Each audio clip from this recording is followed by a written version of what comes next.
Clockwork Alchemist.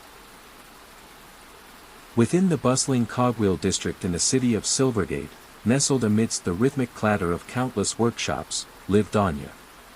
She was a young, brilliant clockwork alchemist. Her hands, nimble and often stained with oil and arcane reagents, could coax miracles from brass gears and bubbling vats. Unlike many of her peers, who followed rigid, time-honored formulas passed down through generations, Anya sought innovation. She believed in pushing the boundaries of what was known.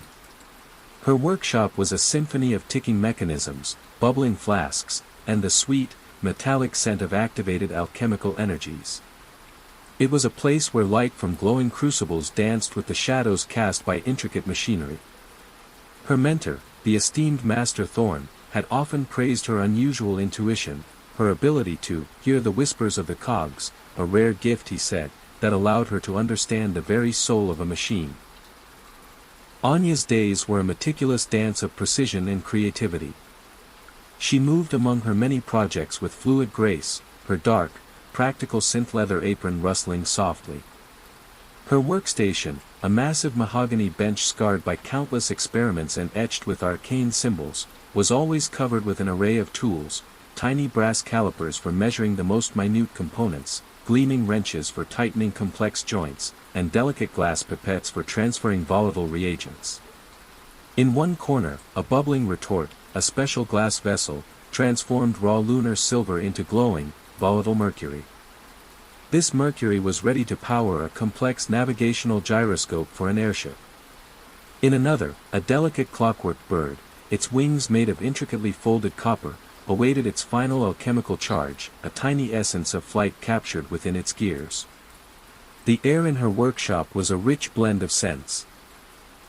Metallic ozone from activated currents, the sharp tang of distilled minerals, and the subtle, earthy aroma of dried herbs used in binding compounds, a comforting smell that spoke of deep knowledge.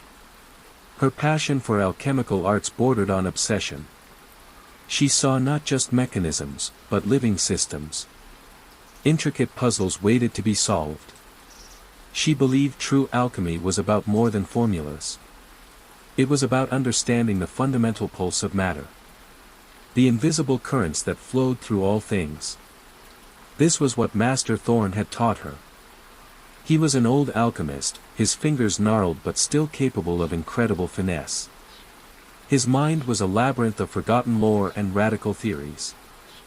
He saw in Anya a reflection of his own youthful daring, a spark of rebellion against rigid convention. One of Anya's proudest creations was her personal companion automaton, a small, highly expressive clockwork owl named Cogsworth. Its bronze feathers shimmered, polished to a soft gleam. Its large sapphire eyes blinked with uncanny sentience. Its internal gears ticked with the soothing rhythm of a tiny, mechanical heart. Cogsworth often perched on Anya's shoulder, offering quiet, hoot responses to her muttered calculations, or gently nudging a misplaced tool with its brass beak. It was a testament to Anya's blend of engineering and life essence infusion, a small piece of her soul given to a machine.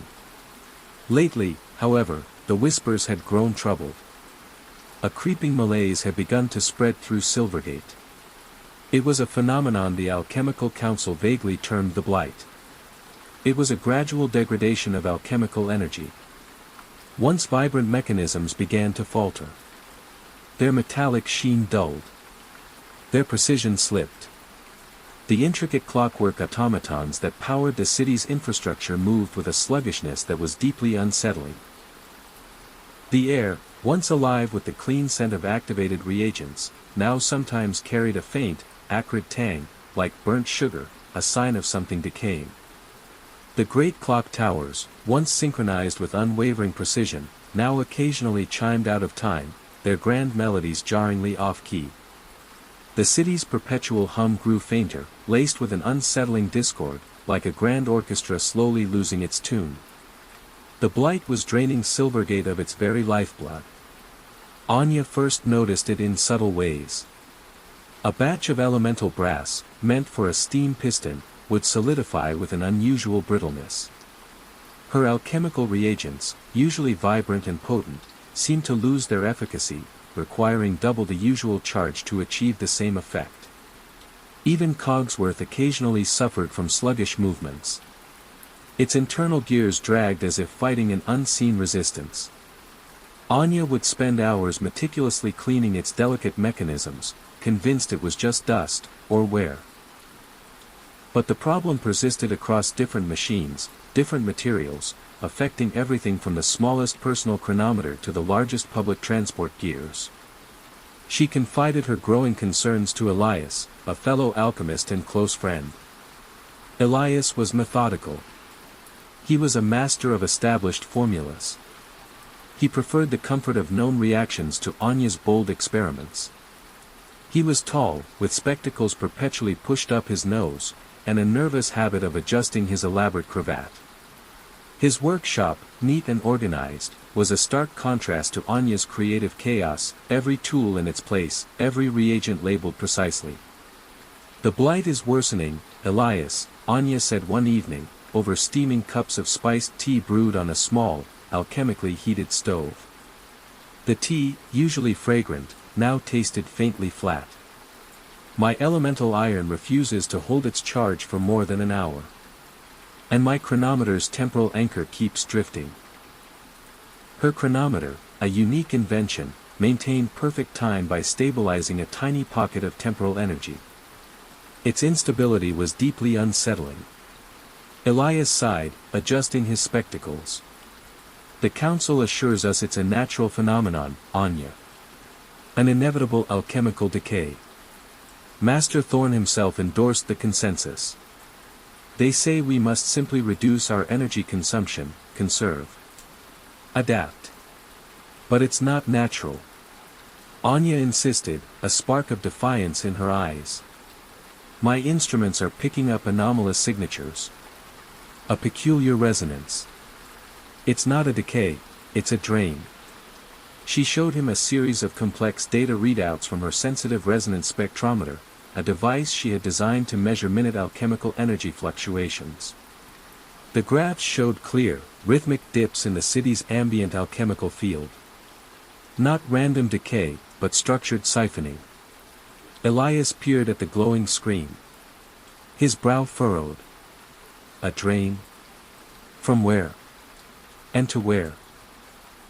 Anya pointed a finger at a subtle spike on the graph. The reading seemed to culminate, here.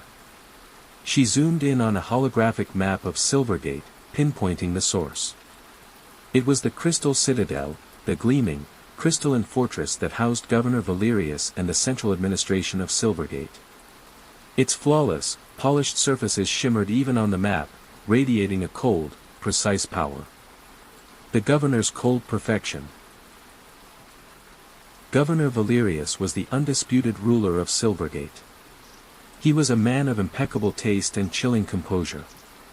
His public appearances were meticulously staged, always serene, always confident, his voice a calm, modulated baritone that resonated with authority.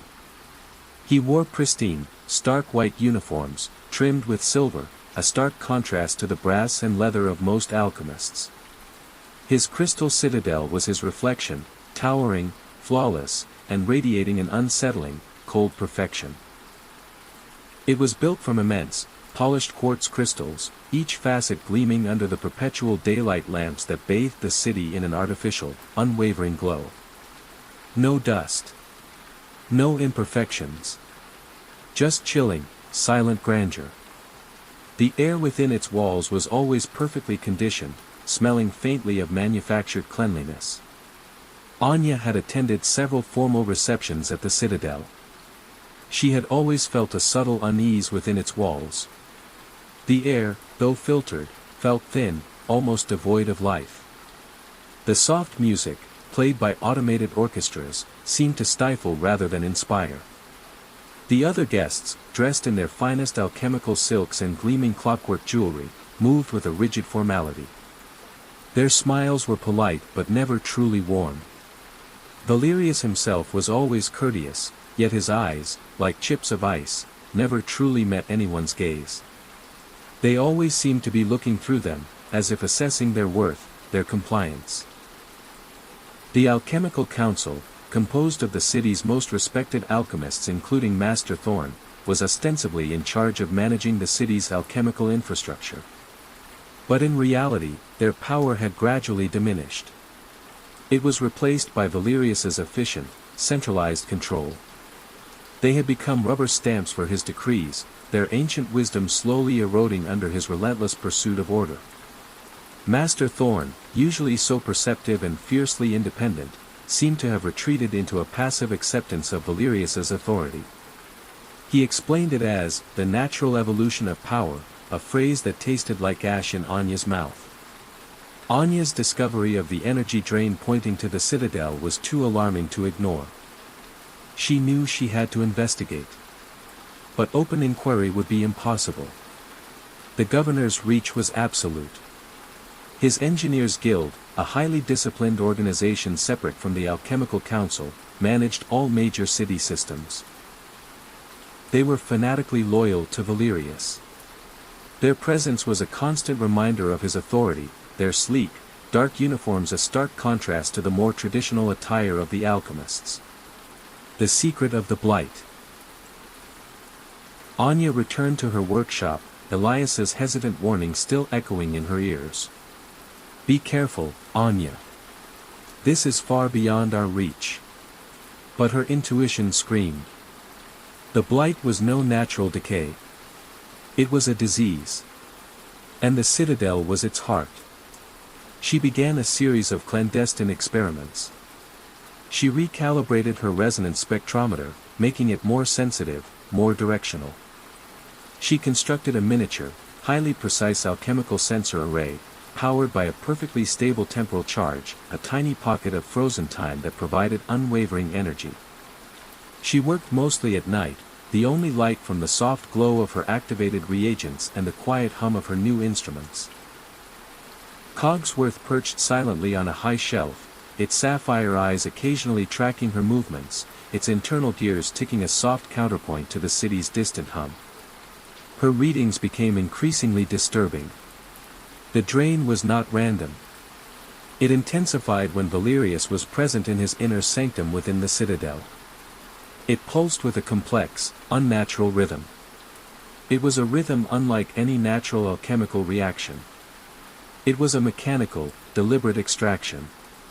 She found a faint, almost invisible signature within the drain. A complex numerical sequence. A code. It was like a hidden language woven into the very fabric of the city's energy. This is it, Cogsworth, she whispered one night, examining a particularly damning graph. The spectral lines screamed of artificial siphoning, not entropic decay. This isn't decay. It's a machine. A massive one. She traced the complex code. It hinted at a design far beyond anything the Alchemical Council was capable of. Or perhaps, capable of admitting. The code was too perfect, too precise, too cold. The realization sent a chill down her spine. The Blight was not Silvergate's natural downfall. It was a deliberate act. An intentional draining of the city's alchemical lifeblood. But for what purpose? What could be worth slowly suffocating an entire city? Her investigation drew attention. One morning, returning to her workshop, she found a faint residue on her workbench. A specific type of crystalline dust, used only by the Engineers Guild for high-security surveillance. Her resonance spectrometer detected a subtle energy signature, a ghostly trace of a hidden sensor.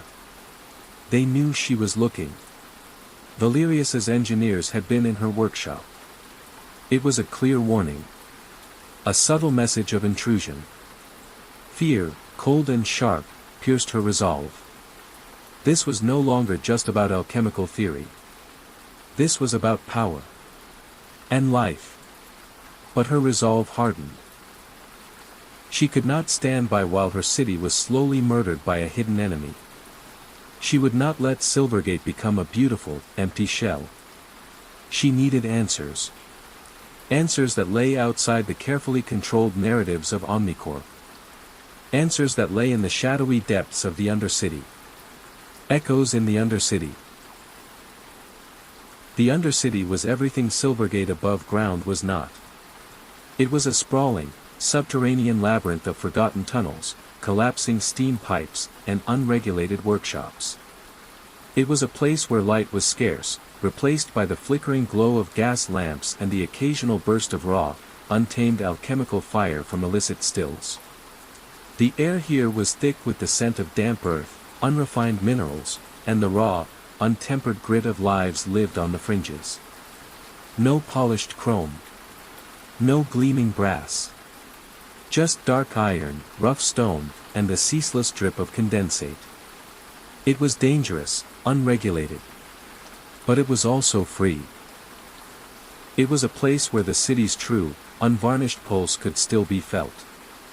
Anya had rarely ventured here, only on rare assignments with Master Thorn to procure obscure reagents. But she knew of a contact. An old acquaintance of Thorn's, a grizzled alchemist named Jarek. He was a master of unconventional alchemical distillation. He lived deep in the Undercity, avoiding the governor's strict regulations. He was a man of the earth, his knowledge rooted in forgotten traditions. Donning a dark, hooded cloak that would let her blend into the shadows, and with Cogsworth tucked securely inside a hidden pocket, Anya descended into the Undercity. The transition was abrupt. The rhythmic hum of Silvergate faded, replaced by the chaotic clang of hammering, the hiss of leaking steam, and the muffled shouts of unseen traders. The narrow passages twisted and turned, dimly lit by sputtering arcane lamps. Alchemical runoff flowed in murky rivulets along the rough-hewn floors, reflecting the faint, unnatural light. The air grew heavier, warmer, smelling of earth and raw, unrefined energy. She found Jarek's workshop tucked behind a cascading waterfall of raw steam, its heat a welcome warmth in the damp chill. It was a chaotic haven of glowing crucibles, bubbling vats, and precarious stacks of salvaged machinery. Jarek himself was a burly man, his face scarred by old alchemical burns, but his eyes were sharp and knowing, like polished flint. Anya. Master Thorn's apprentice, Jarek rumbled, recognizing her. What brings a clockwork alchemist to the mud and grime? He poured her a cup of thick, earthy tea, its warmth comforting in the chill dampness. The tea tasted of roots and dark earth, a stark contrast to the refined teas of the upper city. Anya got straight to the point. She showed him her spectrometer readings, the complex drain signature, and the code. The blight isn't natural, Jarek. It's an engineered drain. And it leads to the Crystal Citadel. Jarek's eyes narrowed. He took a long sip of his tea. I knew it, he said, his voice grim. The whispers have been getting stronger down here. Our unregulated stills are failing faster than anyone else's. We thought it was just the decay, but this confirms it. He pointed to a small, roughly drawn diagram etched into the stone wall of his workshop. It depicted a series of concentric circles, with the citadel at its heart. What is this? Anya asked, tracing the lines. Old lore. Passed down from before the governor's time, Jarek explained. They say the citadel was built on a place of immense alchemical power.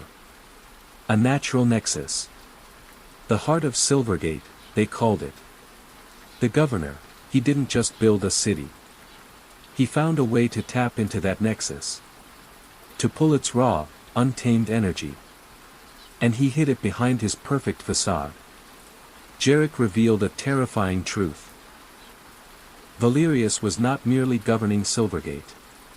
He was siphoning its fundamental alchemical life force. The blight was a deliberate act. The energy wasn't just being drained, it was being transformed. It was being converted into a concentrated form of alchemical power, stored within the citadel. It was power that sustained Valerius himself. It augmented his influence. It maintained his absolute control. They say he uses it to project his will, Jarek whispered. To make people complacent. To bind their minds. To make them accept his rule without question. The complex code Anya had found. It was the governor's personal alchemical signature. His unique frequency. A subtle, almost invisible identifier embedded in the drain. It was his fingerprint on the city's slow death.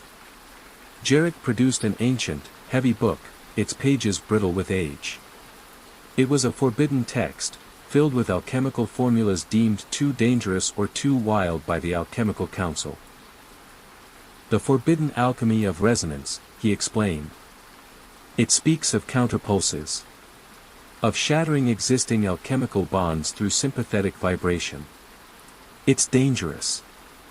It's unpredictable. But it's the only way. He pointed to a complex diagram, showing a method to create a surge of resonant energy. An energy that could overwhelm a siphoning mechanism and even reverse its flow, sending the stolen power back to its source, but in a chaotic, uncontrolled burst.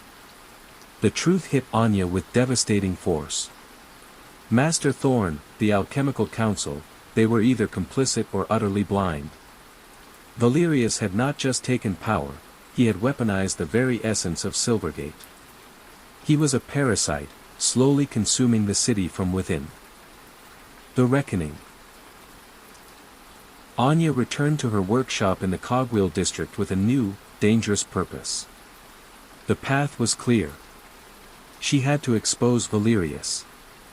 And she had to reverse the blight. She would use the principles of forbidden alchemy, combined with her unparalleled clockwork engineering, to create a resonance overload device. This device would emit a counterpulse of pure, untamed alchemical energy. It would sever Valerius's connection to the heart of Silvergate. It would flood the citadel with its own stolen power. Elias, though initially terrified by the truth, ultimately pledged his unwavering support. "This is beyond theory, Anya," he said, his voice trembling but firm. "This is about Silvergate's soul. I'm with you. Whatever it takes." His methodical nature proved invaluable. He meticulously gathered rare, high-purity elemental compounds from the deepest, most secure storage vaults, often risking detection by the Engineers Guild. He crafted specialized conduits of reinforced alchemical glass, designed to withstand immense energy surges. He worked with a quiet, desperate intensity, his spectacles fogging with concentration. Anya spent weeks in a blur of intense work. Her workshop became a fortress of innovation. She designed intricate gear trains of almost microscopic precision. They were meant to modulate and amplify the resonance. She forged new alloys, capable of channeling volatile energies without shattering. Cogsworth, sensing her intense focus, remained vigilant, its sapphire eyes scanning the workshop entrance for any sign of intrusion, its internal gears ticking a constant, reassuring rhythm. Anya rarely slept, fueled by powerful alchemical infusions and a burning sense of injustice. The blight was growing worse. The city's hum was now a sickly gasp. The once bright streetlights flickered with unsettling frequency. The air carried a constant, faint acrid smell, like something burning away. The resonance overload device began to take shape. It was a complex contraption of polished brass, glowing conduits, and rapidly ticking gears. It stood nearly as tall as Anya herself, a testament to its raw power. At its heart was a specially designed chamber where the harmonic key, provided by Jarek, would be placed. It was meant to resonate with the pure, untamed alchemical energy of the nexus beneath the citadel. The device pulsed with a low, potent energy, a contained storm of raw power. The day of the Grand Alchemical Gala approached. This was an annual event where Governor Valerius showcased Silvergate's strength and progress. It was held in the grand central dome of the Crystal Citadel. This was the perfect opportunity. The device needed to be activated at the nexus point itself, deep within the Citadel's most protected core. Infiltration of the Citadel. The Crystal Citadel pulsed under the soft, perpetual daylight of Silvergate. Its flawless facets gleamed. On the night of the gala, it was a beacon of false prosperity. Guests, dressed in their finest alchemical silks and gleaming clockwork jewelry, moved through its vast, echoing halls. The air, purified and subtly infused with calming agents, felt thin and sterile. Hidden mechanisms hummed beneath the polished floors, emitting a low frequency designed to soothe and pacify. Every detail was crafted to project an aura of unshakable power and tranquil order. The scent of manufactured floral perfumes mingled with the subtle, metallic tang of the citadel's own energy. Anya and Elias, dressed in subdued, nondescript technician uniforms, blended into the background. Their special tool cases concealed the disassembled resonance overload device, each component meticulously packed. Cogsworth, its internal mechanisms muted, was tucked into Anya's deep pocket, its small weight a comforting presence. Elias was pale but determined. His grip on his tool case was tight, his spectacles reflecting the gleaming surfaces around them. Security was omnipresent. Not overt guards, but subtle optical sensors embedded in the crystal walls. Automated sentinels, silent and swift, patrolled the less crowded corridors. But Jarek had provided them with ancient blueprints, forgotten service tunnels that predated Valerius's complete overhaul.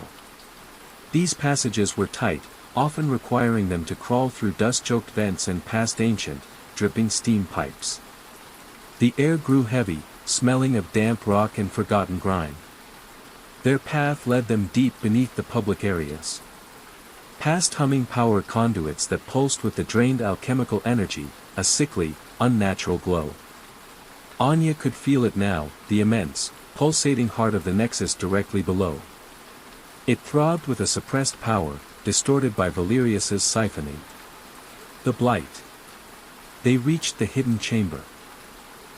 It was a vast, circular space, its walls rough, unfinished rock, unlike the polished exterior of the citadel. In its center, a massive, intricate alchemical apparatus hummed. It was Valerius's siphoning engine. It was connected by glowing conduits to the bedrock itself. The Blight, she realized, was being pumped through this machine. Its very essence was being converted into something unnatural, something that radiated Valerius's unique signature.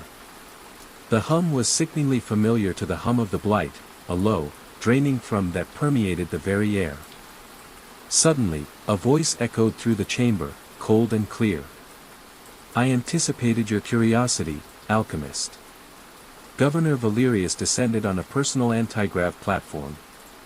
He was flanked by two members of the Engineers Guild, their faces emotionless, their uniforms stark and clean. Valerius wore his customary pristine white, but his eyes glowed with an unsettling, faint blue light, reflecting the energy he siphoned. The air around him felt colder, charged with a subtle, oppressive power. Such defiance, Valerius mused, stepping onto the chamber floor. His voice was calm, but threaded with an undercurrent of cold menace. "A testament to your potential. A pity it must be extinguished." He held a device in his hand, a sleek, crystal wand that pulsed with the same faint blue light as his eyes. He pointed it at Anya. A wave of intense alchemical dampening washed over her, designed to disrupt her internal energies, to scramble her thoughts, to turn her very will against her. Anya staggered, her head swimming.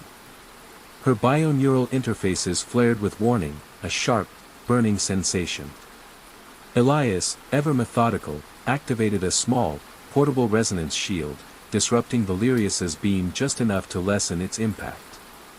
"Assemble it, Anya," he yelled, drawing the governor's attention with a desperate, clanking lunge at an Engineers Guild member. While Elias engaged the Engineers Guild members in a desperate, chaotic skirmish, their energy tools clashing against Elias's improvised defenses, Anya worked with frantic speed. Her hands, guided by instinct and months of practice, pieced together the resonance overload device. Cogsworth, sensing the danger, leaped from her pocket and flew directly at Valerius, distracting him with a flurry of brass wings and sharp pecks, its tiny gears whirring with defiance. "Insolent automaton!" Valerius snarled, swatting at Cogsworth with a burst of energy from his wand. The owl was flung back, its gears grinding, its sapphire eyes dimming. Anya cried out, a surge of raw fury fueling her resolve. She would not let Cogsworth's sacrifice be in vain. With a final click, the resonance overload device was complete. It hummed with a low, potent energy. Its brass gears spun with mesmerizing speed. Anya inserted the harmonic key into its central chamber. Its rough crystal pulsed with an inner, wild light, a raw, untamed power. Valerius, having dispatched Cogsworth, turned his full attention back to Anya. His eyes burned with an icy fire. The blight ensures my city's order. Its stability. You threaten everything. You threaten me. He charged, his crystal wand glowing, ready to unleash a final, crushing wave of dampening energy. No! Anya screamed. She slammed her hand onto the activation plate of the resonance overload device. A blinding flash erupted from the device. A deafening roar filled the chamber. A wave of pure, untamed alchemical energy, imbued with the raw resonance of the harmonic key, shot outwards. It collided with Valerius's siphoning engine. It slammed into the governor himself. The siphoning engine shrieked. Its glowing conduits shattered. The very ground trembled beneath them. The vast apparatus buckled, its metal groaning and tearing. Valerius screamed, a raw, primal sound unlike anything Anya had ever heard from him. The blue light in his eyes flared, then dimmed. His pristine white uniform seemed to crackle and burn away, revealing something ancient and withered beneath.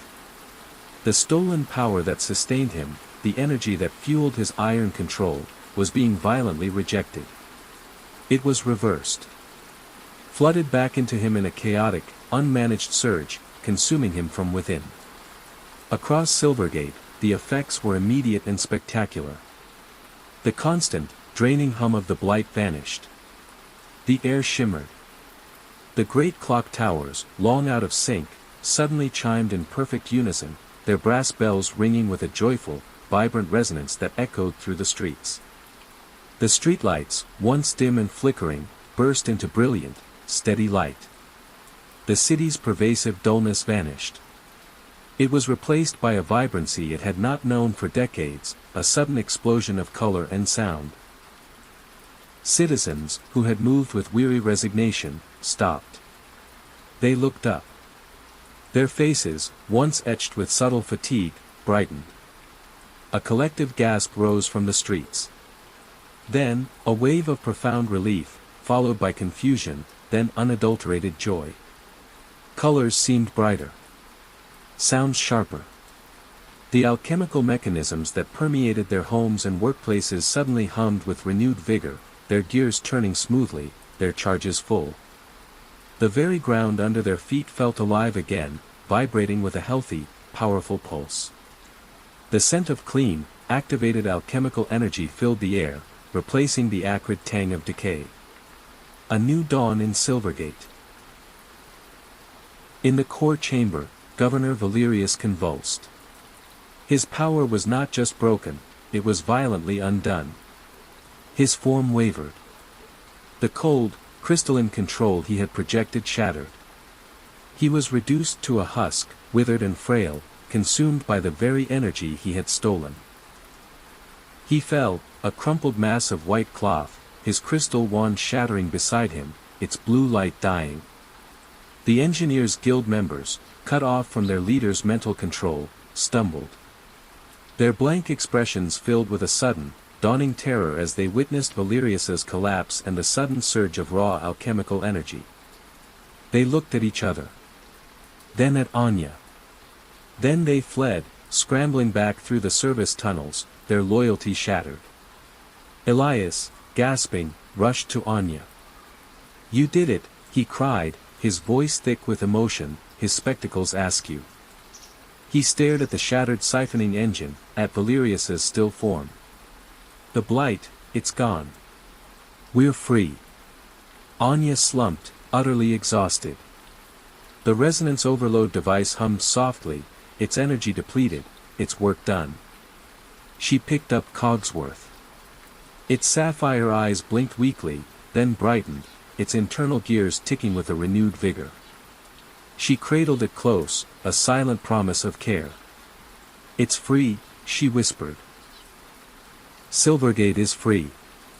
Word of the governor's fall and the Blight's disappearance spread through Silvergate like wildfire. The initial chaos of the awakening gave way to an exhilarating wave of realization. The Alchemical Council, led by a newly galvanized Master Thorn, immediately investigated the citadel. The evidence of Valerius's siphoning engine, hidden beneath the Grand Hall, was undeniable. The truth was laid bare for all to see, projected onto the now stable public displays. Master Thorn, his face etched with regret for his past complacency, publicly acknowledged Anya's bravery and genius. She heard the whispers, he declared to a stunned populace, his voice resonating with newfound conviction. "The whispers we chose to ignore. She saved us from a slow, cold death. She saved our very essence." Silvergate was not perfectly healed overnight. Decades of suppressed alchemical energy had left their mark. Many mechanisms would need careful recalibration. The citizens, accustomed to a life without strong emotions, would need to relearn the beautiful, messy art of truly feeling. There would be confusion. There would be disagreements. There would be the difficult process of rebuilding trust and re-establishing a genuine, unmanipulated society. But the light of true alchemical energy now pulsed through the city. The great clock towers chimed with a renewed, vibrant resonance, their melodies echoing with joy. The air smelled clean, alive with the tang of fresh, unburdened power. The gears of Silvergate turned with a healthy, powerful hum, a symphony of life reborn. Anya, the Clockwork Alchemist, was hailed as a hero. Her workshop in the Cogwheel district became a hub of innovation once more, but now, it was a place of open discovery, a beacon for those who sought to understand the true potential of alchemy. Elias, no longer just a methodical alchemist, became her steadfast partner, working tirelessly to restore the city's infrastructure and teaching others to embrace the untamed potential of true alchemy. Even Cogsworth, its repairs complete, seemed to tick with a new, joyful energy, its sapphire eyes bright with life. The future of Silvergate was no longer predetermined. It was a blank slate, waiting for its people to fill it with their own hopes, their own conflicts, and their own genuine, powerful emotions. Anya knew her work had just begun. Silvergate, once a golden cage, was now a city free to choose its own destiny, one gear, one alchemical reaction, one vibrant, complex feeling at a time. The ticking began anew, a promise of a future forged by its own hand.